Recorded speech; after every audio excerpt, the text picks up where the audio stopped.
মা আতা বিনিমাতি রাব্বিকা বিমাজনুন। সূরার নাম কলম, কলমের নামে একটা সূরা দিয়েছেন। এই সূরার 4 নম্বর আয়াত আল্লাহ বলছেন ওয়া ইন্নাকা লাআলা খুলুকিন আযীম। ও নবী, তুমি মহান চরিত্রের উপরে প্রতিষ্ঠিত আছো। একবার সুবহানাল্লাহ বলেন। কিছু কিছু মুসলমান, আপনি রাজনীতি করুন, আপনি তৃণমূল, সিপিএম, বিজেপি, আইএসএফ যা খুশি 14টা দল করুন, আমার আপত্তি নাই, কিন্তু আপনি রাজনীতি করতে গিয়ে একজন মুনাফিক নেতা, একজন মিথ্যাবাদী নেতা, একজন সুদখোর নেতা, একজন ঘুষখোর নেতা, একজন কাটমানিখোর নেতা, একজন পরের উপরে জুলুম করা নেতা, তার সম্পর্কে কি বলছেন? আমার নেতার চরিত্র, জোরে বলেন, ফুলের মতো পবিত্র। এটা বলছেন না? বলছেন না? এই কথাটা যার সম্পর্কে বলছেন, আপনি কি ইনসিওর যে সেই ব্যক্তি জীবনে কোনোদিন বিড়ি খায়নি, গাঁজা খায়নি, মদ খায়নি, মিথ্যা বলেনি, চিটিংবাজি করেনি, কাপড় লুঙ্গির উপরে তোলেনি, দাঁড়িয়ে পেশাব করেনি, মানুষকে কষ্ট দেয়নি, গরিবের হক নষ্ট করেনি, মানুষের টাকা আত্মসাৎ করেনি, মানুষের উপর জুলুম করেনি, ভোট চুরি করেনি, মানুষের উপরে অন্যায় করে কাউকে মিথ্যাভাবে জেলে ঢোকায়নি? এটা কোন ব্যক্তির সম্পর্কে আপনি বলতে পারবেন? সে গান্ধীবাদী হোক, যে কোনো বাদী হোক, দিদি হোক, দাদা হোক, যাই হোক না কেন, আপনি যার পিছনে তাকবীর দিচ্ছেন, আমার নেতার চরিত্র ফুলের মতো পবিত্র, দুদিন পরে দেখতে পাওয়া গেল সিবিআই নিয়ে তাকে তিহার জেলে ভরে রেখেছে। কি ভাই শুনছেন? হ্যাঁ, দুদিন পরে দেখছেন সে কেলেঙ্কারিতে জেল খাটছে। কিন্তু বিশ্ব নবী মুহাম্মদ মুস্তাফা সাল্লাল্লাহু আলাইহি ওয়াসাল্লাম নেতা কাকে বলে? আমরা যখন নামাজ পড়ি ভাই, নামাজের মধ্যে নবীর উপরে কি দোয়া পড়ি? আত্তাহিয়াতু লিল্লাহি ওয়াস সালাওয়াতু ওয়াত তাইয়্যিবাতু ওয়াসসালামু আলাইকা আইয়ুহান নাবিয়্যু ওয়া রাহমাতুল্লাহি ওয়া বারাকাতুহু ওয়াসসালামু আলাইনা ওয়া আলা ইবাদিল্লাহিস সালিহিন আশহাদু আল্লা ইলাহা ইল্লাল্লাহু ওয়া আশহাদু আন্না মুহাম্মাদান আবদুহু ওয়া রাসূলুহু। এরপরে দরুদ শরীফ, আল্লাহুম্মা সাল্লি আলা মুহাম্মাদি ওয়া আলা আলি মুহাম্মাদ কামা সাল্লাইতা আলা ইব্রাহিম। নবীর উপরে দরুদ পড়া হলো। আবার জলসার মজলিসে বসে আল্লাহুম্মা সাল্লি আলা সাইয়্যিদিনা। এই সাইয়্যিদিনা মানে হলো তিনি আমাদের নেতা। আমাদের নেতাকে বলুন বলুন, এখানে লজ্জার কি আছে? আমাদের নেতাকে মুহাম্মদ মুস্তাফা সাল্লাল্লাহু আলাইহি ওয়াসাল্লাম। মুহাম্মদ মুস্তাফা সাল্লাল্লাহু আলাইহি ওয়াসাল্লামকে নেতা মন থেকে যারা মানতে পারে না, ওরা হলো মুনাফিক। ওরাই মুনাফিক। মুখে কলেমা পড়েছি, বিশ্বাস করে, কিন্তু আল্লাহর রাসূলের নেতৃত্ব মানতে পারে না, নবীর চরিত্র মানতে চায় না, নবীর আখলাক মানতে চায় না, নবীর আদর্শ মানতে চায় না। মদের লাইসেন্স দিচ্ছে যারা, গাঁজার লাইসেন্স দিচ্ছে যারা, তাদের সম্পর্কে বলছে আমার নেতার চরিত্র ফুলের মতো পবিত্র। ছি ছি ছি, এই কথাটা বললেন কিভাবে? এই কথাটা বলে তার পক্ষে আপনি মিছিলে হাঁটলেন কি করে? মুসলমান, লজ্জা লাগলো না? একমাত্র আল্লাহর নবী সম্পর্কে বলা যায় আমার নবীর চরিত্র ফুলের মতো পবিত্র। এটা আমি মুসলিম বলে বলছি না। আমার নাম আব্দুল্লাহ জুবাইর না হয়ে যদি আমার নাম রমেশ হতো, আমার নাম দিনেশ হতো, আমার নাম অনুব্রত হতো, আমার নাম যদি অন্য কিছু, একজন হিন্দু হতাম, খ্রিস্টান হতাম, তাহলে আমি মুহাম্মাদের নামে গুণগান করতাম না। কিন্তু আরবের মানুষ যারা মক্কার কুরাইশ, যারা ইসলাম গ্রহণ করেনি, যারা নবীর জানের দুশমন ছিল, নবীর প্রাণের দুশমন ছিল, তারা নবী সম্পর্কে কি বলতো? রাস্তা থেকে চলে গেলে তারা বলতেন ওই ওই ওই দেখো দেখো আল আমিন যাচ্ছে, ওই দেখো ওই দেখো ওই দেখো আস-সাদিক যাচ্ছে, বিশ্বাসী যাচ্ছে, সত্যবাদী যাচ্ছে। একবার জোরে বলুন না সুবহানাল্লাহ। তারা তো কোনোদিন বলে নাই। মক্কার কুরাইশরা নবীকে গালাগালি করতো, নবীকে প্রাণের শত্রু ছিল, কিন্তু নবী আত্মসাৎ করেছে, নবীর ক্যারেক্টার খারাপ ছিল, নবী বিভিন্ন দোষ করতেন, এই রকম কোন কথা মক্কার জীবনে নবীর ঘোর শত্রু বলতে পারে নাই। কেন পারে নাই? ওই যে আল্লাহ শোনাচ্ছে ওয়া ইন্নাকা লাআলা খুলুকিন আযীম। ও আমার নবী, তুমি মহান চরিত্রের উপরে প্রতিষ্ঠিত আছেন। যেরকম সুবহানাল্লাহ। চরিত্র কাকে বলে? কার নাম চরিত্র? 25 বছরের যুবক বিয়ে করবে, আমাদের সমাজে 25 বছরের যুবক যখন বিয়ে করবে, কত বছরের মেয়ে হলে ঠিক হবে? আচ্ছা, আপনারা বিয়ে করেননি মনে হচ্ছে নাকি? 25 বছরের ছেলে, দেখতে সুন্দর, খুব সুন্দর। 18, 19, 20 হলে তো খুব ভালো হয়। হ্যাঁ না না বলেন? মুহাম্মদ মুস্তাফা সাল্লাল্লাহু আলাইহি সাল্লাম সম্পর্কে তার স্ত্রী আয়েশা সিদ্দিকা বলছেন, আমার নবীর চেহারা, সৌন্দর্য, নবীর অবয়ব, স্ট্রাকচার, নবীর বডি ল্যাঙ্গুয়েজ এত সুন্দর ছিল যে নারীরা নবী ইউসুফকে দেখে, যে পুরুষেরা, যে নারীরা হাতের আঙ্গুলগুলো কেটে ফেলেছিল, ওরা বিশ্ব নবীকে দেখলে কলিজা কেটে গেলেও তারা বুঝতে পারত না। আল্লাহ রাসূলের ফ্যানটা একটু হালকা আমার দিকে ঘোরালে, হ্যাঁ একটু হালকা ঘোরালে ভালো হতো। তাহলে নবী বিয়ে করছেন 25 বছর বয়স। আপনারা বললেন 18 বছর মেয়ে হলে খুব ভালো হয়, কিন্তু আল্লাহর নবীর যে স্ত্রী প্রথমে বিয়ে করলেন নাম হচ্ছে খাদিজা, বয়স একেবারে 40 বছর। একবার সুবহানাল্লাহ বলুন। কত বড় মহান চরিত্র তোমার নেতা আছে, কত বড় মহান চরিত্র তোমার লিডার আছে, একবার আমার সামনে হাজির করো। যে 25 বছরের যুবকের সঙ্গে 40 বছরের মেয়েকে বিয়ে দেব। কোন নারী? আগে যার দুবার স্বামী মারা গেছে। কোন নারী? যে নারীর 4-4টে সন্তান আছে। এটা শুনলে আমাদের বাড়ির শাশুড়িরা এরকম ঝাঁটা নিয়ে ধুয়ে দেয়, কার বিয়ে করছে? কি রে তোর মা, তুই বিয়ে করছিস 40 বছর বয়স? বলবে কি বলবে না? হ্যাঁ, তোর মার বিয়ে করছিস 25 আর 40। আল্লাহর নবী তিনি মেনে নিয়েছেন খাদিজা রাদিয়াল্লাহু তাআলা আনহার সঙ্গে 40 বছরের নারীর সঙ্গে একটা 25 বছরের যুবক বিয়ে করছেন। এইবার প্রশ্ন হবে যে খাদিজা অনেক ধনী ছিলেন, অনেক প্রপার্টি ছিল, সম্পদ ছিল, সোনা ছিল, দানা ছিল, অর্থ ছিল, জমি ছিল, জায়গা ছিল, তাই নবী লোভে পড়ে বিয়ে করেছিলেন। এটা বললে ঈমান থাকবে? আপনি তো বলছেন ঈমান থাকবে না, কিন্তু একজন অমুসলিম মুহাম্মদ সাল্লাম সম্পর্কে বলবে তোদের নবী কি রে? বলে কি? বলে 25 বছরের মুহাম্মদ সাল্লাম 40 বছরের মেয়েকে বিয়ে করেছিল। কত কোটি টাকা বেচলো তুই জানিস? জানা আছে? প্রচুর সম্পদ পেয়েছিল। আল্লাহর নবীর স্ত্রী খাদিজা যত সম্পদ ছিল, বিয়ের পরেই গরিব, দুঃখী, দুস্থ, এতিম, অসহায়, সমাজ কল্যাণের পিছনে, সমাজ সংস্কারের পিছনে সমস্ত সম্পদটাই তিনি দান করে দিয়েছিলেন। জোরে বলুন সুবহানাল্লাহ। বিয়ের পরে বিশ্বনবী দামি খাট, দামি পালঙ্ক, ছাদের ঘর, সুন্দর খাবার ব্যবস্থা কোন সিস্টেমেই ছিল না। একেবারে অসহায়ের মতো, একেবারে গরিব অবস্থায় খাদিজা আর বিশ্বনবী দুজনে প্রায় 25 বছর পর্যন্ত খাদিজা রাদিয়াল্লাহু তাআলা আনহার সঙ্গে বিশ্বনবী সংসার জীবন পায় করেছিলেন। বলুন তো ভাই, 25 বছরের যুবক আরো 25 বছর সংসার করলে কত বয়স হয়? 50। যেদিন খাদিজা মারা যাচ্ছে সেদিন রাসূলের বয়স হয়ে গেল 50, আর খাদিজার বয়স সেদিন হয়ে গেল 65। এই 65 বছর একজন অর্ধ পৌড়া, অর্ধ বৃদ্ধা আমাদের মা প্রায় বৃদ্ধার বয়সে পৌঁছে গেছে। 65 বছর বয়স মতো প্রায় বৃদ্ধা হয়ে গেছে। এরকম একজন মাকে, একজন মহিলাকে, আমাদের মাকে নিয়ে সারাটি জীবন তিনি সংসার করলেন। অন্য কোন নারীর দিকে তাকানোর কোনো প্রয়োজন মনে তিনি করেননি। একবার জোরে বলুন সুবহানাল্লাহ।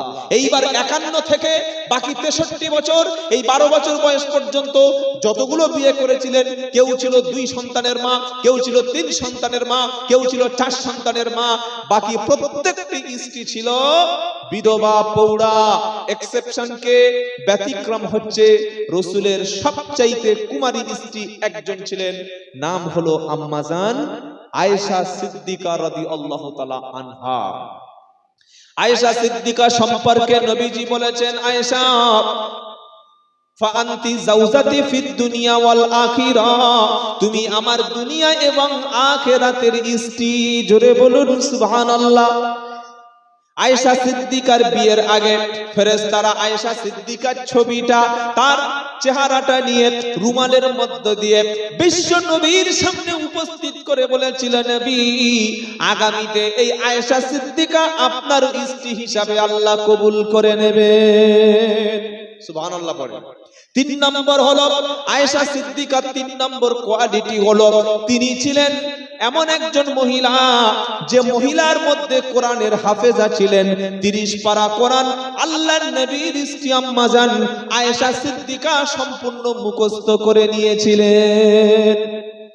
খুব ইন্টেলিজেন্ট ছিলেন, খুব মেরিটোরিয়াস ছিলেন, এতটা ব্রিলিয়ান্ট মানে তার ব্রেন ছিল আয়েশা সিদ্দিকার, একবার যেটা শুনতেন সেটাই তিনি মুখস্থ করে নিতেন। একবার সুবহানাল্লাহ বলবেন না? তিনি কোরআনের হাফেজা।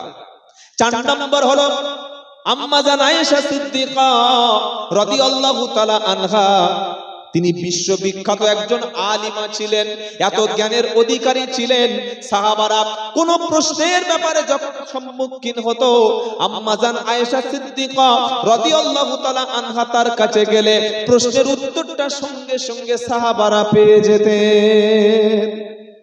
কি নারী দেখছেন, একটা নারীর মধ্যে কতটা কোয়ালিটি কোয়ান্টিটি আছে, কোয়ালিফিকেশন আছে। আর আমরা আমাদের ছেলেদের বিয়ের সময় আগে দেখি মাল দেবে, টাকা পাবো, হ্যাঁ রে আমার ছেলে তো গরিব, লাখ 2 টাকা হলে ছাদটা ফেলে নেওয়া যায়। নামাজ পড়ে, চরিত্র আছে, ক্যারেক্টার আছে, গ্রাজুয়েশন কমপ্লিট কিনা, নামাজি কিনা, শিক্ষিতা কিনা, কোরআন জানে কিনা, ধার্মিকা কিনা, সভ্য কিনা, ভদ্র কিনা, নম্র কিনা, এগুলি জানার প্রয়োজন আমরা মনে করি না। টাকা দিয়েছে 2 লাখ, যা হয় হোক, বিয়েটা পড়িয়ে রেজিস্ট্রি করে রাখ।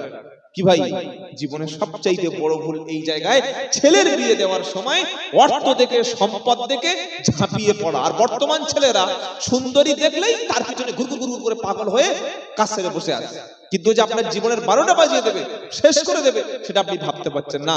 আয়েশা সিদ্দিকার 5 নম্বর জীবনের বৈশিষ্ট্য হচ্ছে আয়েশা সিদ্দিকার কোলের উপরে বিশ্বনবী ইন্তেকাল করেছেন মাথা রেখে। 6, আয়েশা সিদ্দিকার ঘরে অধিকাংশ সময় জিবরাইল এসে কোরআন নাজিল করতেন। নাম্বার 7, আয়েশা সিদ্দিকা রাদিয়াল্লাহু তাআলা আনহা জিবরাইলকে সচক্ষে 2 বার দেখেছিলেন, বলুন সুবহানাল্লাহ। নাম্বার 7, আয়েশা সিদ্দিকা রাদিয়াল্লাহু তাআলা আনহার ঘরটাই হচ্ছে বর্তমান রাসূলের কবর মুবারক, মাজার মুবারক যেটা আছে, ওটাই হচ্ছে আম্মা জান আয়েশা সিদ্দিকার ঘর। একবার জোরে হবে না সুবহানাল্লাহ?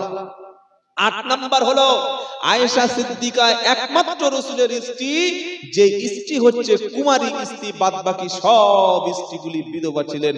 নাম্বার 9, আম্মা জান আয়েশা সিদ্দিকা রাদিয়াল্লাহু তাআলা আনহা যুদ্ধের ময়দানে গিয়ে তিনি নেতৃত্ব দিয়েছিলেন, বলুন সুবহানাল্লাহ। নাম্বার 10, আয়েশা সিদ্দিকার জন্য তায়াম্মুমের আয়াত আল্লাহ রাব্বুল আলামিন নাজিল করে দিয়েছিলেন। একবার জোরে হবে না সুবহানাল্লাহ? কত বড় চরিত্রবতী, কত বড় সৌভাগ্যশীল স্ত্রী আল্লাহর নবী পেয়েছিলেন। তো এই আয়েশা সিদ্দিকার সম্পর্কে কোরআন শরীফে একটা সূরা আছে যার নাম হচ্ছে নূর। কি বললাম? নূর। নূর 18 পারায় 5 নম্বর পৃষ্ঠার এই আয়াতটি আছে, সূরার অংশ। তো আয়েশা সিদ্দিকার ক্যারেক্টার, চরিত্র সম্পর্কে মদিনার কিছু মানুষ, মুনাফিক এবং কিছু মুসলমান আয়েশা সিদ্দিকার ক্যারেক্টার নিয়ে প্রশ্ন তুলেছিলেন, চরিত্র নিয়ে দুর্নাম বদনাম করেছিলেন। আর আয়েশা সিদ্দিকার চরিত্রের সার্টিফিকেট স্বরূপ আল্লাহ কোরআনুল কারীমের মধ্যে 10টি আয়াত আয়েশার পক্ষেই নাজিল করে দিয়েছে। সুবহানাল্লাহ। এখন থাক, কাল সকালে ঘুম থেকে উঠে বলবে নাকি? যেটা হবে না সুবহানাল্লাহ? কার সম্পর্কে কোরআন নাজিল হচ্ছে? আয়েশা সিদ্দিকা। তাহলে ঘটনাটা কি? এটা হচ্ছে সূরা নূরের তাফসিরে আছে, বিশ্ব নবী মুহাম্মদ মুস্তাফা সাল্লাল্লাহু তাআলা আলাইহি ওয়াসাল্লাম তিনি যখন কোন সফরে যেতেন, বাইরে যেতেন, কোন জায়গায় বেড়াতে যেতেন, কোন যুদ্ধের কারণে যেতেন, কোন কারণে যেতেন, একজন করে স্ত্রী সঙ্গে নিয়ে যেতেন। আপনি যদি পৃথিবী ভ্রমণ করেন, পাপ নাই? পাপ আছে? কি বুঝলেন?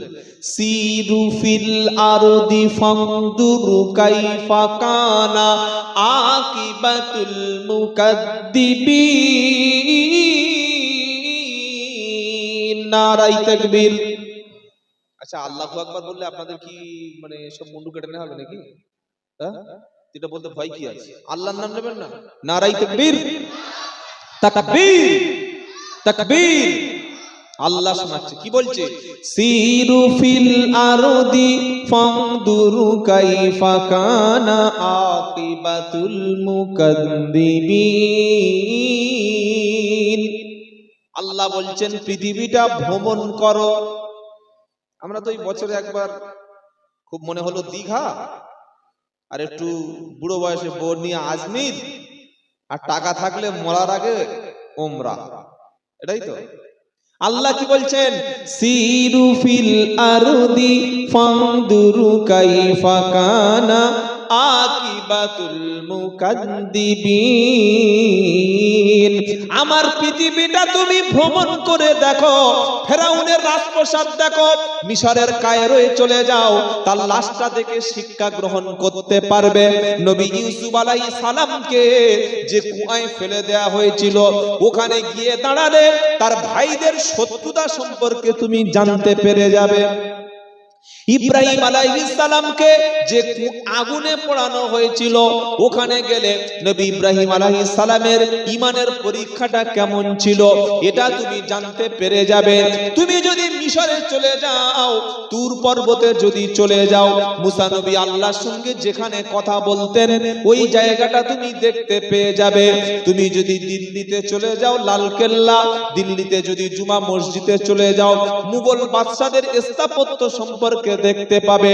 তাজমহলে চলে গেলে মমতাজের ভালোবাসা শাহজাহানের সঙ্গে কত ছিল এটা তুমি বুঝতে পেরে যাবে। মুর্শিদাবাদে চলে গেলে যে সমস্ত বাদশারা, যে সমস্ত আমাদের এই সমস্ত মুর্শিদাবাদের নবাবরা তারা কি করে গেছে সেগুলি তুমি সব দেখতে পেয়ে যাবে। তুমি যদি ঢাকায় চলে যাও, মসজিদ দেখতে পাবে। মদিনায় চলে গেলে সাহাবাদের কবর তুমি দেখতে পাবে, রাসূলের মাজার জিয়ারত করতে পারবে, বিশ্ব নবীর মসজিদ তুমি দেখতে পারবে, আবু আইয়ুব আনসারীর খেজুরের বাগান দেখতে পারবে, আসহাবে সুফার মদিনার মসজিদের সামনে যেখানে সাহাবারা কোরআন শিখতো সেই জায়গাটা তুমি দেখতে পাবে। তুমি যদি কাল সকালে মক্কায় চলে যাও, আল্লাহর ঘর কাবা শরীফ তোমার চোখের সামনে ভেসে উঠবে, আর সাফা মারওয়া পর্বত তোমার চোখের সামনে আসবে। ইন্নাস সাফা ওয়াল মারওয়াতা মিন শাআইরিল্লাহ। আল্লাহ বলছেন সাফা এবং মারওয়া এই দুটি পাহাড় আমি আল্লাহ আমার নিদর্শন জুড়ে। বক্তব্য আছে দেখবেন, কানে হাত দিয়ে বক্তারা উঠেই বলে, বাবারা ভাইজানেরা, ও নবী পাকের উম্মতেরা, আল্লাহর নবীকে সৃষ্টি করা না হলে চাঁদ, সূর্য, গ্রহ, তারা, নক্ষত্র, তামাম পৃথিবীর কোনো কিছু সৃষ্টি হতো না। গাল হা করে একবার তিনালিপ চালিয়ে টানতে বসে আছে। এটা সম্পূর্ণ জাল, মিথ্যা, বানোয়াট। আমি আব্দুল্লাহ জুবাইর বলছি না, বসিরহাট আল্লামা রুহুল আমিন রহমতুল্লাহের কিতাব। কিতাবের নাম কি? বাগমারি ফকিরের ধোকাবন। কাল সকালে গিয়ে কিনে পড়ে দেখে নেবেন। আমাকে গালি দেওয়ার আগে বই পড়ে আমাকে গাল দেবেন। অনেকে আমাকে খুব গাল দেয় যে আমাদের সিলসিলার দুশমন। আমাকে বলে বলি বলে আমার যায় আসে না, বলে সত্য যেটা আমি বলবো না। বসিরহাট আল্লামা রুহুল আমিন রহমতুল্লাহ বলছেন এই কথাটা জাল। নবী কেন সৃষ্টি করা হলে কিছু সৃষ্টি হতো না। লাউলা কামা খালাকতুল আফলাক, এটা হাদিস নয়, বানোয়াট, মিথ্যা। আপনি 20,000 টাকার বক্তা, এটা জাল কি সহি এটা যাচাই বাছাই করবেন না, জাস্টিফাই করবেন না, কানে হাত দিয়ে চালিয়ে দেবেন। আর একটা হাদিস শুনেন, যার পীর নাই বাবা তার পীর শয়তান, যার পীর নাই তার পীর শয়তান। এটা শুনেছেন না শুনেন নাই? হ্যাঁ না বলুন, কথা বলে না। শুনেছেন না বক্তব্যটা, যার পীর নাই শয়তান? আল্লামা রুহুল আমিন রহমতুল্লাহ এই কিতাবের একদম প্রথম ভূমিকায় মুকদ্দমায় তিনি লিখে দিচ্ছেন, প্রথম পৃষ্ঠা লিখে দিচ্ছেন এটা জাল। নবীর এতগুলো হাদিস থাকতে মিথ্যা কেন বলতে হবে? তাই আলেম দাওয়াত করার আগে, বক্তা দাওয়াত করার আগে আগে দেখবেন তিনি আলেম কিনা। আলেমকে ইন্নামা ইয়াকশাল্লাহ মিন ইবাদিহিল উলামা, 22 নম্বর পারা 16 নম্বর পৃষ্ঠা 13 নম্বর লাইনে 26 নম্বর আয়াত সূরা ফাতির। আল্লাহ বলছেন আমার আলেম সম্প্রদায়, জ্ঞানী সম্প্রদায়, তারা সবচাইতে বেশি ভয় পায় আল্লাহকে। জোরে বলুন সুবহানাল্লাহ। আলেম যখন বক্তব্য করবে, সমাজ আলেমের বিরুদ্ধে যাবে কি যাবে না ওটা বক্তা কখনো দেখবে না। আলেম যখন বক্তব্য করবে, মানুষের নাফসের ইসলাহ করার জন্য বক্তব্য করবে, মানুষকে সংশোধন করার জন্য বক্তব্য করবে, মানুষকে নামাজে আনার জন্য বক্তব্য করবে, মানুষকে মসজিদে আনার জন্য বক্তব্য করবে। আমার আল্লাহর নবীকে আল্লাহ বলছে, হাবিব, আমি পৃথিবীতে 4টে টার্গেট নিয়ে আপনাকে পাঠিয়েছি। জোরে বলুন, কি টার্গেট? হুয়াল্লাযী বাসা ফিল উম্মিনা রাসূলাম মিনহুম ইয়াতুলু আলাইহিম আয়াতিহি ওয়া ইউযাক্কিহিম ওয়া ইউআল্লিমুহুমুল কিতাবা ওয়াল হিকমা ওয়া ইন কানু মিন ক্বাবলু লাফি দালালিম মুবিন। 28 নম্বর পারা সূরা জুমা দ্বিতীয় আয়াতে আল্লাহ বলছেন, হুয়াল্লাযী বাআসা ফিল উম্মিয়িনা রাসূলাম মিনহুম, উম্মীদের মধ্য থেকে, নিরক্ষরদের মধ্যে থেকে, আরবের মক্কার মানুষ যাদের কোনো অক্ষর জ্ঞান ছিল না, তাদের মধ্য থেকে এমন একজনকে তোমাদের কাছে রাসূল পাঠিয়েছি, যিনি গিয়ে কি করলো? ইয়াতুলু আলাইহিম আয়াতিহি, আমার আয়াতগুলি আমার বান্দাদের সামনে রাসূল পড়ে শোনালে। 3 ঘন্টা বক্তব্য হলো 25,000 টাকা বাজেট, একটা কোরআনের আয়াত নাই, একটা হাদিসের ইবারত নাই। কি বক্তব্য হচ্ছে? এই ও জাহান্নামের কুকুর, শুনেন না? হ্যাঁ, মানে এই যে নবী দিবসটা শুরু হয়েছে না, রবিউল আউয়াল, এখন বক্তাদের আর কোনো বক্তব্য নাই, কিচ্ছু নাই। খালি ওই সারাদিন গাড়িতে শুয়ে শুয়ে ফেসবুক দেখবে, একটু ইন্টারনেটে ঢুকবে, কি কার পিছনে কাটি মারতে পারে। আমাদের এই বাংলার একজন খুব বিখ্যাত পীর সাহেব, বক্তা সাহেব, মিজানুর রহমান আজহারী সাহেব, শুনেছেন? নাম শুনেছেন? একজন বিশ্বের বড় ইসলামিক স্কলার। তিনি মিশরের জামিয়াল আজহার, ফুরফুরা শরীফের মেজো হুজুর রহমাতুল্লাহ আলাইহি, আবু জাফর সিদ্দিক রহমাতুল্লাহ আলাইহি, তিনি কোত্থেকে পড়াশোনা করেছিলেন জানেন? জামিয়াল আজহার থেকে, বিশ্বের শ্রেষ্ঠ ইসলামিক বিশ্ববিদ্যালয়। এজন্য মেজো হুজুর রহমাতুল্লাহ তিনিও আজহারি। জানেন কি আপনারা? আবু জাফর সিদ্দিক আল কুরাইশি আল আজহারি, যেহেতু তিনি জামিয়াল আজহার থেকে পড়াশোনা করেছিলেন, সেখান থেকে একজন বিশ্বমানের ইসলামিক স্কলার মিজানুর রহমান আজহারি।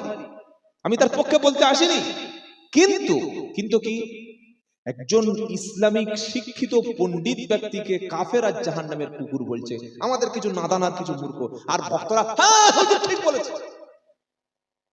অসভ্যর একটা লিমিট থাকে, অসভ্য ইতরামি মাধ্যমের একটা লিমিটেশন থাকে, আনলিমিটেড হয়ে গেছে।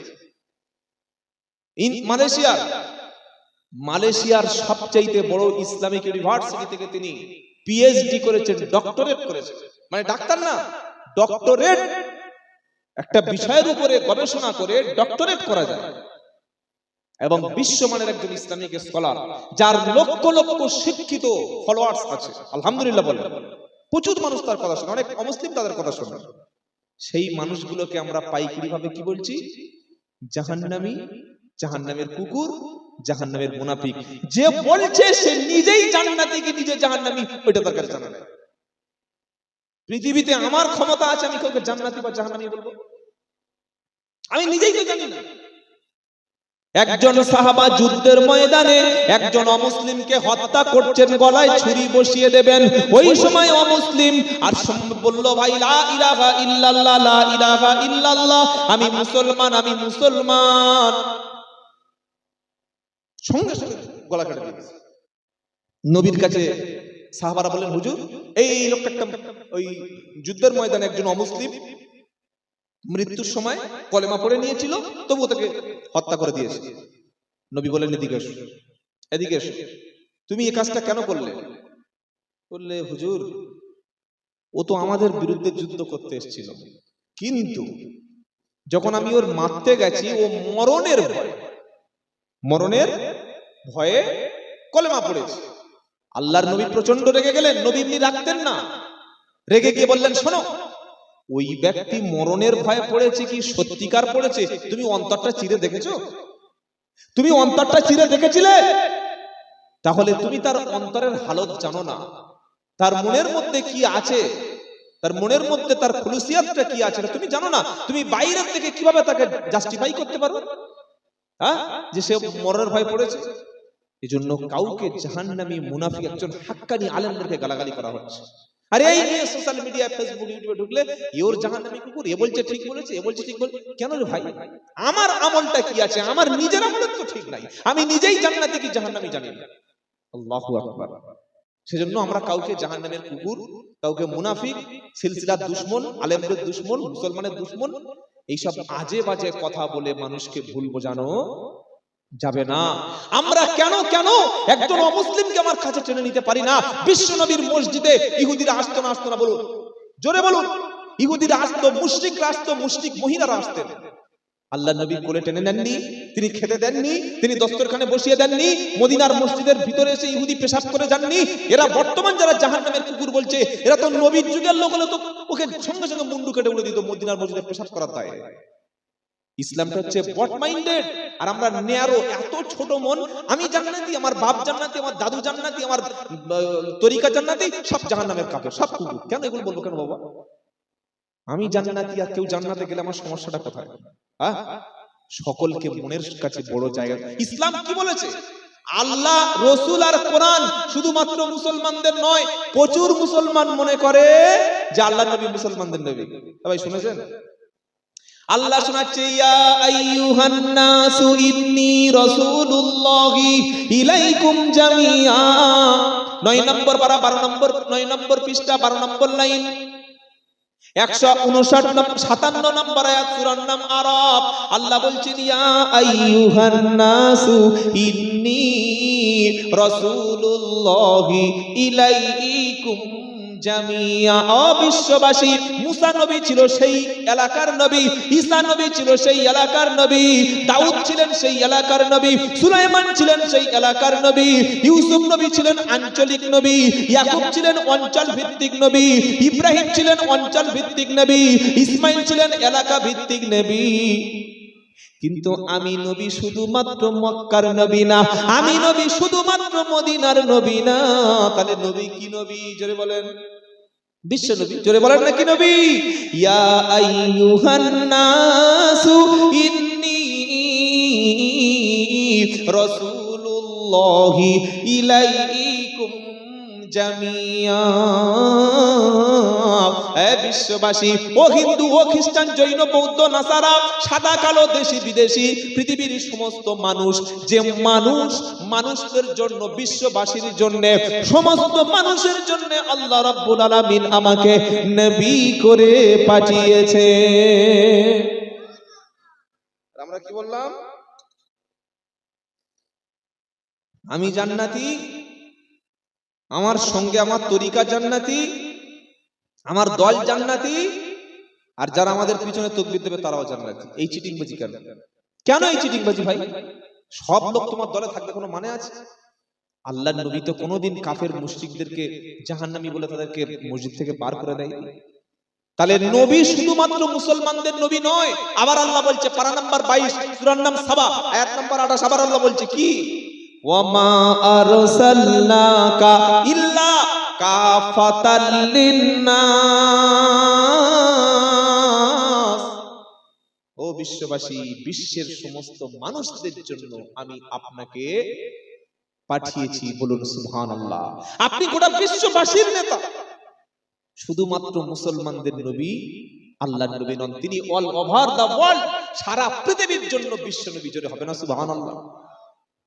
অনেকে মনে করে কোরআন মুসলমানদের কিতাব, কোন খ্রিস্টান, কোন হিন্দু, কোন বৌদ্ধ, কোন নাসারা, ইহুদি, এরা কোরআন পড়তে পারবে না, কোরআন শুনতে পাবে না, এমন কথা আছে কোরআনে? কি গো, কি বলছেন আল্লাহ?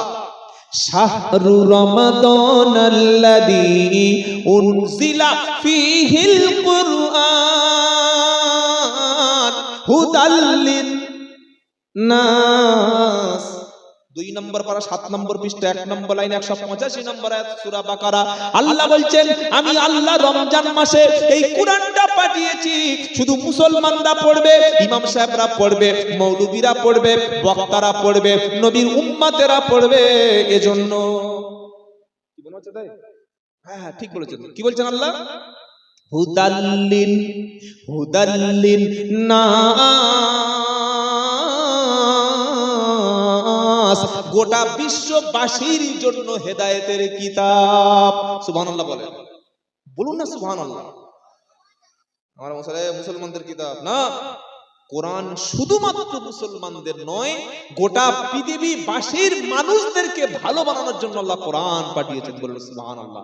তবে কোরআন থেকে হেদায়েত কারা হবে এটা আল্লাহ বলে দিয়েছে। কি ভাই শুনছেন?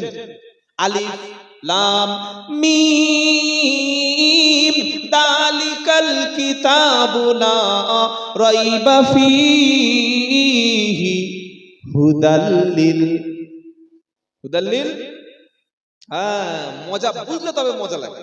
হুদাল্লিল মুত্তাকিন, এই কিতাব কোনো সন্দেহ নাই, ভুল নাই। আর মুত্তাকি পরেজগার খোদাভীরু ব্যক্তির জন্য কোরআন হেদায়াত। জোরে হবে না? রাসূল সবার, মুসলমানদের রাসূল শুধু না, কোরআনও, জোরে বলেন কোরআনও সবার। আচ্ছা আল্লাহ, মুসলমানদের আল্লাহ, হ্যাঁ কি গো? আলহামদুলিল্লাহি রাব্বিল আলামিন, এটা নামাজে পড়ি তো নাকি বলি আলহামদুলিল্লাহি রাব্বিল মুসলিমিন। এটা নামাজে পড়লে পিছন থেকে লোকমা দেবে না, ও হুজুর কি বলছো, গাঁজা মাজা খেয়েছে নাকি? কি গো, কোরআন খুললে আলহামদু বলেন না আমার সাথে। কোরআন বলবেন না তো কি বলবেন? বলেন আলহামদু আলহামদু। 40 বছর নামাজ পড়েছে একটা মুসাল্লি, চাচা সূরা ফাতিহা জানা আছে? হ্যাঁ বলো আলহামদুলিল্লাহি রাব্বিল আলামিন। এরকম একটা যোগ্য ইমাম সাহেব দেখে মসজিদে আর আলাপ করছেন কেন? হ্যাঁ, প্রত্যেকটা মসজিদে এখন যোগ্য ইমাম আছে। আর আপনাদের যা মসজিদ, আমি এসেছিলাম, ওই আমার ইসরাইলি সাহেব দেখাচ্ছিলেন মসজিদের যিনি দায়িত্বে আছেন, সবাই আছেন, কি ছিল আর কি হলো? আলহামদুলিল্লাহ বলবেন না? মসজিদে ঢুকলে মনে হয় আল্লাহর জান্নাতে পৌঁছে গেছি। সুবহানাল্লাহ বলেন। জান্নাত তো চোখে দেখি নাই, আল্লাহ বলছে জান্নাতের সৌন্দর্য, সুখ, জান্নাতের নয়নবিরাম দৃশ্য, এটা চোখে দেখা যায় না, কল্পনা করা যায় না। কিন্তু যে সুন্দর মানুষ মসজিদ, যে সুন্দর মসজিদ কোদালিয়ার মানুষ বানিয়েছেন, উত্তর 24 পরগনার এই এলাকার মানুষ, আল্লাহ যদি আপনাদের ক্ষমা করতে চান, এই মসজিদের খাদেম হিসাবে ক্ষমা করবেন। সুবহানাল্লাহ। আমি যুবকদের পায়ে ধরে বলে যাচ্ছি, ভাই এত সুন্দর মসজিদে যদি না ঢুকতে পারো, তাহলে তুমি কোন জায়গায় গিয়ে আর শান্তি পাবে বলো?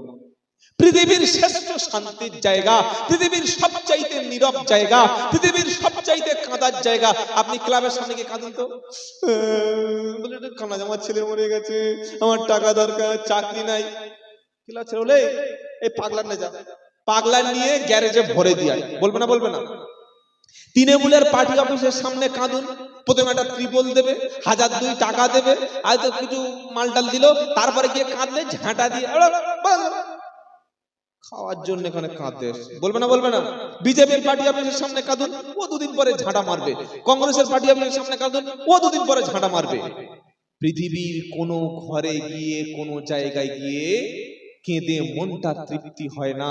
আল্লাহর বান্দা আল্লাহর ঘরে, সুন্দর ঘরে এসেছে, ঈশার নামাজের 8 ঘন্টা আগে চলে এসেছে, আজান হওয়ার 20 মিনিট বাকি আছে, মসজিদের সামনে সুন্দর অজুখানা থেকে অজুটা করে নিয়ে মোবাইল ফোনটা সাইলেন্স অথবা এরোপ্লেন মুডে, এয়ারপ্লেন ফ্লাইট মুড করে দিয়ে 2 রাকাত নামাজ পড়ে দাঁড়িয়েছে, আল্লাহু আকবার বলে সূরা ফাতিহা পড়ে আর একটা সূরা পড়ে রুকু এবং সিজদায় গিয়ে মসজিদের ভিতরে সুন্দর পরিবেশ, একটা পাখা বন করে চলছে, আর বাইরে নিস্তব্ধ, কোনো আওয়াজ নাই, কোনো মানুষ নাই। যুবক মানুষ গুনাহ করেছে, মদ খেয়েছে, চুরি করেছে, অন্যায় করেছে, সেই কথাগুলো যখন মনের মধ্যে স্মরণ আসছে, ওগো আল্লাহ আমি জাহান্নামে যাব, আমার চামড়াগুলো পুড়বে, আমি শাস্তি সহ্য করতে পারবো না, সিজদায় গিয়ে চোখের পানি যখন ছেড়ে দিয়েছে, আমার আল্লাহ বলছে, এই ফেরেশতারা, এই কোথা আছিস, ধর ওর নামটা লেখ, নামটা লেখ। জাহান্নামের ভয়ে যার 2 ফোঁটা চোখের পানি পড়ে যায়, আল্লাহর নবী বলছেন ওই ব্যক্তির জাহান্নামে যাওয়া অসম্ভব, অসম্ভব, অসম্ভব। একবার জোরে বলুন না সুবহানাল্লাহ। এত সুন্দর মসজিদ, যুবকেরা আল্লাহর ঘরে আসো, আল্লাহর ঘরে আসো। কি সুন্দর মসজিদ, আল্লাহর ঘর। আহা, কার ঘর?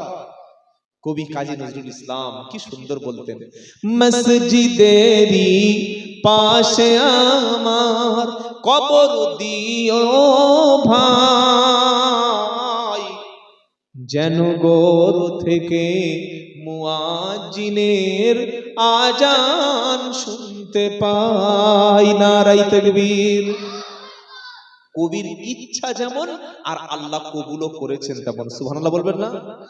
মসজিদেরই পাশে আমার কবর দিও ভাই, যেন গোর থেকে মুয়াজ্জিনের আজান শুনতে পাই। আমার গোরের পাশ দিয়ে ভাই নামাজিরা যাবে, নামাজিদের পায়ের ধ্বনি এ বান্দা শুনতে পাবে। মসজিদেরই পাশে আমার কবর দিও ভাই, যেন গোর থেকে মুয়াজ্জিনের আজান শুনতে পাই। নারায়ে তাকবীর। আল্লাহ কবুলও করেছেন। কাজী নজরুল ইসলামের কবরটা বাংলাদেশের বাইতুল মুকাররম জাতীয় মসজিদের পাশেই আল্লাহ কবুল করেছেন। বলুন সুবহানাল্লাহ। প্রত্যেকটা যুবকদের বলবো, নামাজ কাজা করো না, আল্লাহর ঘর ছেড়ে দিও না। আজকে যাদেরকে মসজিদে দেখতে পাচ্ছেন, কিয়ামতের দিন আল্লাহর ঘরে তাদেরকে জায়গা হবে। একবার জোরে হবে না সুবহানাল্লাহ?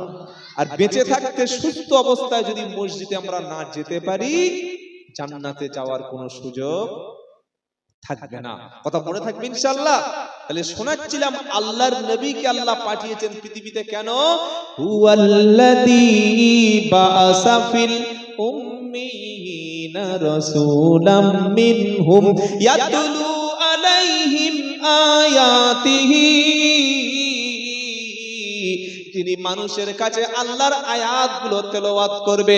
2 নম্বর ওয়ায়ুযাক্কিহিম, যিনি মানুষকে পরিষ্কার পরিচ্ছন্ন, মানুষের পরিষ্কার পরিচ্ছন্ন করে নফসের তাজকিয়া করে জাহান্নামে যাচ্ছে সেই মানুষগুলিকে আল্লাহর নবী পরিষ্কার পরিচ্ছন্ন করে জান্নাতে নিয়ে যাবে।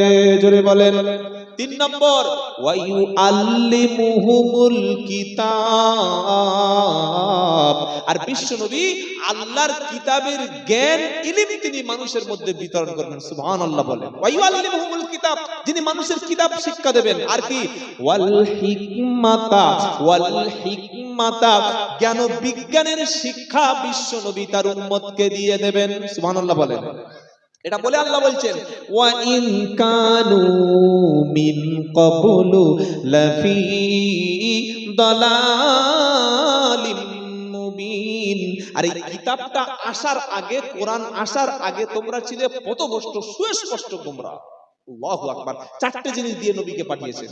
শুনছেন আপনারা? আবার আল্লাহ বলছেন আমি আমার বান্দার জন্য, তোমাদের মতো উম্মতের জন্য দয়া করেছি। দয়াটা কি?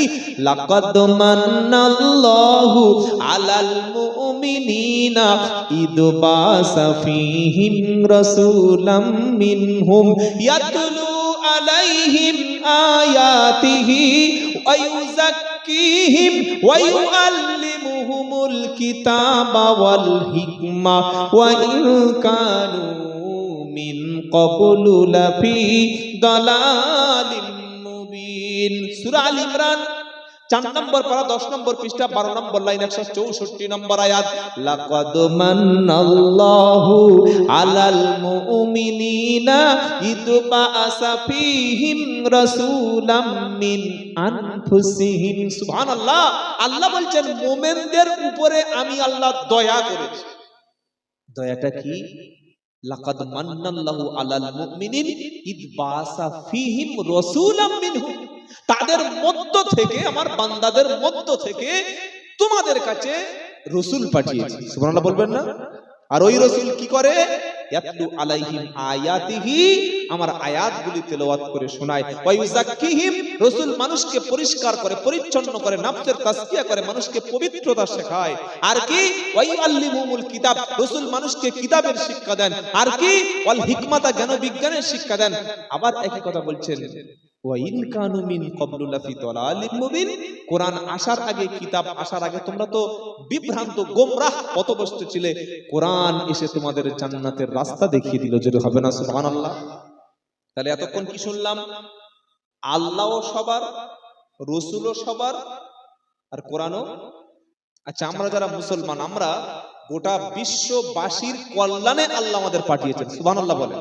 হ্যাঁ, পৃথিবীর অন্য কোন নবীর উম্মতের এই দায়িত্ব ছিল না যে তুমি মসজিদে আজান দাও, তুমি ওয়াজ করো, তুমি নসিহত করো, তুমি মাদ্রাসা তৈরি করে মানুষদেরকে ভালো পথে আনো, তুমি ওই অমুসলিমদের কাছে দিন প্রচার করো, অমুসলিমদেরকে, জাহান্নামীদেরকে দিনের দিকে ফিরিয়ে আনো। এই দায়িত্ব পৃথিবীর কোন উম্মতের উপরে ছিল না। কিন্তু আমাদের কি দায়িত্ব দিচ্ছে? কুনতুম খায়রা উম্মাতিন উখরিজাত লিন-নাস তা'মুরুনা বিল মারুফি ওয়া তানহাউনা আনিল মুনকার। নারায়ে তাকবীর। কি দায়িত্ব আল্লাহ আমাদের দিচ্ছেন দেখুন। 4 নম্বর পারা 5 নম্বর পৃষ্ঠা 1-2 নম্বর লাইন 110 নম্বর আয়াত। কি বলছেন আল্লাহ? কুনতুম খায়রা উম্মাতিন উখরিজাত লিন-নাস। আল্লাহ বলছেন তোমরা হচ্ছে সবচাইতে শ্রেষ্ঠ উম্মাত, তোমরাই হচ্ছে পৃথিবীর সবচাইতে শ্রেষ্ঠ উম্মাত। আমি আল্লাহ তোমাদেরকে মানুষের কল্যাণে, জনগণের কল্যাণে আমি আল্লাহ বাছাই করেছি। জোরে হবে না সুবহানাল্লাহ? আমাদেরকে কে বেঁচেছেন? নিজের থেকে আমরা এসেছি নাকি? কি গো? আল্লাহ আমাদের বেঁচেছেন মানুষের কল্যাণে। তোমরা কি কাজ করবে? তা'মুরুনা বিল মারুফি ওয়া তানহাউনা আনিল মুনকার। যত সৎ কাজ আছে, ভালো কাজ আছে, আদেশ দেবে। আর কি? অন্যায়, অপকর্ম, অসৎ কাজ থেকে মানুষকে বিরত রাখবে। একবার সুবহানাল্লাহ বলবেন না? কিছু কিছু এলাকায় বাবা গিয়ে দেখি জলসায় 20 জন, আর মেলায়, জোরে বলেন, মেলায় কত কত হাজার। ওই এই উত্তর 24 পরগনার ওই জায়গাটার নাম ভুলে যাচ্ছি, সম্ভবত ওই মসলন্দপুরের দিকে, ওই দিকে হবে। সেদিন ছিল ওই আইপিএল খেলার একদম ফাইনাল খেলা। আইপিএল খেলা হয় না, ফাইনাল। তো জলসায় ঢুকছি, দেখি মেলায় 1000 খানেক নারী আর পুরুষ, আর মেয়েরা যা ড্রেস পরেছে, ওই ড্রেস কোন স্ত্রীরা স্বামীর কাছে পরে বলে খুব মানে কম মনে হয়। এবার বুঝে নিন কি ড্রেস পরেছে। জলসায় পরেছে মুসলমানের মেয়ে। অমুসলিমদের কথা আমার বলার দরকার নেই, বলবো না, মুসলমানের মেয়ে ওইরকম হট ড্রেস পরে জলসায় ছেলেদের সামনে ঘুরছে। আমার গাড়িটা পার করতে গিয়ে কমিটির ছেলেদের ঘামবার হয়ে গেছে, ঢুকতে পারছে না, এত ভিড়, হাজার হাজার ছেলে বলে। যেমন এই কার্তিক মাস আসলে কুকুর কি করে দেখো, কি করে? কুকুর সব তাহাজ্জুদ পড়ে, তাই তো নাকি? কার্তিক মাস আসলে কুকুর যেমন করে, ঠিক ছেলে মেয়ে হুড়োহুড়ি কাড়াকাড়ি করছে। আমি দেখে আর সহ্য করতে পারি। ওই যে ভিড়টা পার করে আমাকে জলসায় নিয়ে গেছে, সময় কম ছিল, গিয়েই ফরজ নামাজটা সুন্নত পড়েই মঞ্চে উঠে পড়েছি। উঠে দেখি 3 জন ব্যক্তি সামনে বসে আছে, বয়স্ক লোক। আমার দেখে মনে হলো যে এরা বিপত্নিক, মানে বউডৌ মরে গেছে। একেবারে এরকম লোক না হলে জলসায় এসে বসবে না। 3 জন বৃদ্ধ লোক, চুলদাড়ি পেয়ে গেছে, সবার করে হাঁটু এরকম মুড়ে বসে আছে, মানে কোনো জায়গায় বাড়িতে গেলে খাওয়া দেবে কি রাতে সন্দেহ আছে, যাওয়ার জায়গা নেই। আর প্যান্ডেলের এই শেষের দিকে দিকে একটা কুকুর এরকম করে বসে আছে হাঁটু মুড়ে। তাহলে কজন হলো? কজন? 3টে মানুষের একটা কুকুর, 4 জন। তাই বললাম আপনারা শোভা দিয়েছেন কেন? খুব বলেছি, সালাম দিয়ে আর কিছু বলেন, শোভা দিয়েছেন কেন? এখানে কুকুর জলসা শুনতে এসছে, আর এই জ্যান্ত কুকুরগুলো রাস্তায় ঘুরছে। এরা কোন কুকুরের কুকুর? এরা তো মানুষ, এরা তো পশু, এরা তো জানোয়ার। আমার ড্রাইভার গাড়িতে ছিল, বলে হুজুর নামার পরে বলছে, বলে গাড়ি ভেঙে ফেলছিল, বলে ওর গাড়িটা ভেঙে দেবে। ভেঙে দেবে দেবে কি আছে? সত্য বললে, ন্যায় বললে গাড়ি ভাঙবে, ভাঙবে, গাড়ি আবার কেনা হবে, অসুবিধা নাই। কিন্তু তোমরা জলসা দেবে আর তোমাদের বাড়ির বউরা, বাড়ির মেয়েরা ল্যাংটো হয়ে তারা নাচবে, পরপুরুষের ছেলেদের এনে আকৃষ্ট করবে, আর আমরা এই কানে হাত দিয়ে চোখ বুঝে কতদিন চলবে? এখন যুগটা হচ্ছে অনলাইনের যুগ, ইন্টারনেটের যুগ, ফেসবুকের যুগ, টুইটারের যুগ, চ্যাট জিপিটির যুগ, হোয়াটসঅ্যাপের যুগ, সোশ্যাল মিডিয়ার যুগ। এখন আর চোখ বন্ধ করে বললে লোক শুনবে? সেদিন অনেক আগে পার হয়ে গেছে। 2025-এর বক্তব্য 25-এর মতো করতে হবে। আগে চোখ বুজিয়ে কথা বললে লোক চোখ বুজিয়ে শুনতো, এখন আর চোখ বুজিয়ে ওইসব ভুলভাল বকার সময় নাই। আমি অন্তরস্থল থেকে ধন্যবাদ জানাবো। আমি ওই মসজিদের সামনে এসে বলেছিলাম যে উত্তর 24 পরগনা এই একমাত্র জলসা যেটা মেলা ছাড়া, বেপর্দা ছাড়া, নাজায়েজ হারাম কাজ ছাড়া এই একটা জলসা হচ্ছে। আলহামদুলিল্লাহ বলে। অনেক ছেলে তারা অখুশি, হুজুর একটু মেলা না হলে জমে, কি বুঝলেন, একটু এনজয় হবে, ফুর্তি হবে। আমার বাড়ির বউ, আমার বাড়ির মেয়েরা মেলায় গিয়ে একটু ঠেলা ঠোকর খাবে, তবে তোমার ভালো লাগবে, হ্যাঁ, তবে তো মজা লাগবে। আমার বাড়ির বউরা, মেয়েরা লোক দেখবে না যে এটা কার বউ এত সুন্দর, হ্যাঁ, আমার ইয়ং মেয়েটা দেখবে না। এই কাজ থেকে আপনারা বিরত থেকেছেন, এর বরকতটা ইনশাআল্লাহ এখানে হাসিল আল্লাহ করাবেন, বলুন ইনশাআল্লাহ। ভালো কাজ করার জন্য নবীর উম্মতকে আল্লাহ নির্দেশ দিয়েছেন, এ উম্মত তোমরাই শ্রেষ্ঠ, ও উম্মত তোমরাই শ্রেষ্ঠ। কেন? সৎ কাজের আদেশ করবে, অসৎ কাজের, যদি বলেন, সৎ কাজের আদেশ করবে, অসৎ কাজের নিষেধ করবে। এজন্যই আল্লাহ তোমাদের বাছাই করে বলেছে কুনতুম খায়রা উম্মাতিন উখরিজাত লিন-নাস তা'মুরুনা বিল মারুফি ওয়া তানহাউনা আনিল মুনকার। তোমরাই সবচাইতে উত্তম উম্মাত। আমি আল্লাহ তোমাদের বাছাই করেছি, ছাঁটাই করেছি এই কারণে, যেহেতু সৎ কাজের আদেশ দেবে, অন্যায় থেকে মানুষদেরকে নিষেধ করবে। আর এটা করবে যারা, আমার আল্লাহ বলছেন তারা সফল, তারা জান্নাতি। বলে যে সফল এটা আবার কোথায় পেলে?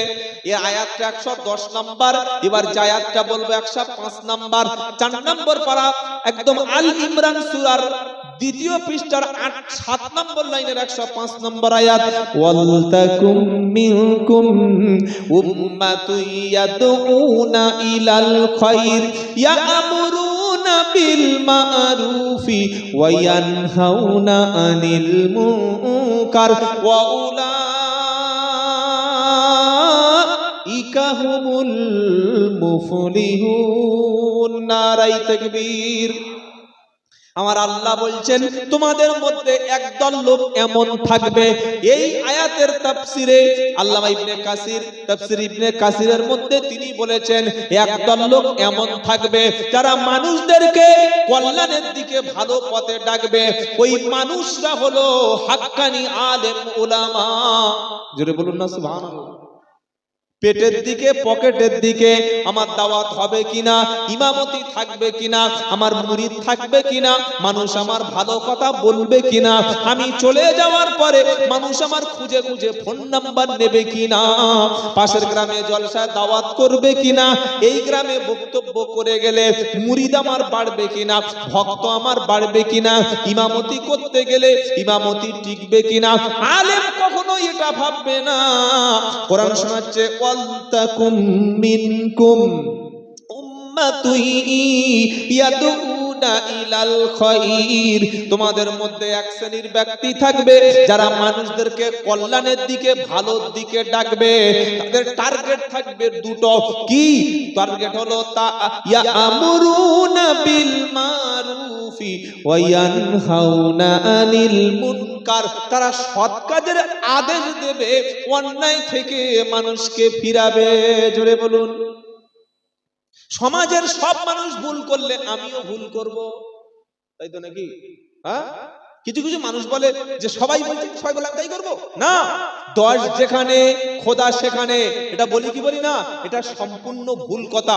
10 জন মদ খাচ্ছে, লটারির টিকিট কাটছে, জুয়া খেলছে, তাস খেলছে, আল্লাহ বলছে তোরা 10 জন তাস খেলছি আর একজন নামাজ পড়ছে, ওই 10 জনের জায়গায় আমি আছি, তাই তো নাকি?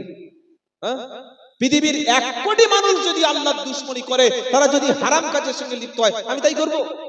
দোষ যেখানে, খোদা সেখানে কথাটা সত্য না। হক যেখানে, ইনসাফ যেখানে, ইসলামের কথা যেখানে, দ্বীনের কথা যেখানে, আমার আল্লাহ সেখানে। বলুন সুবহানাল্লাহ।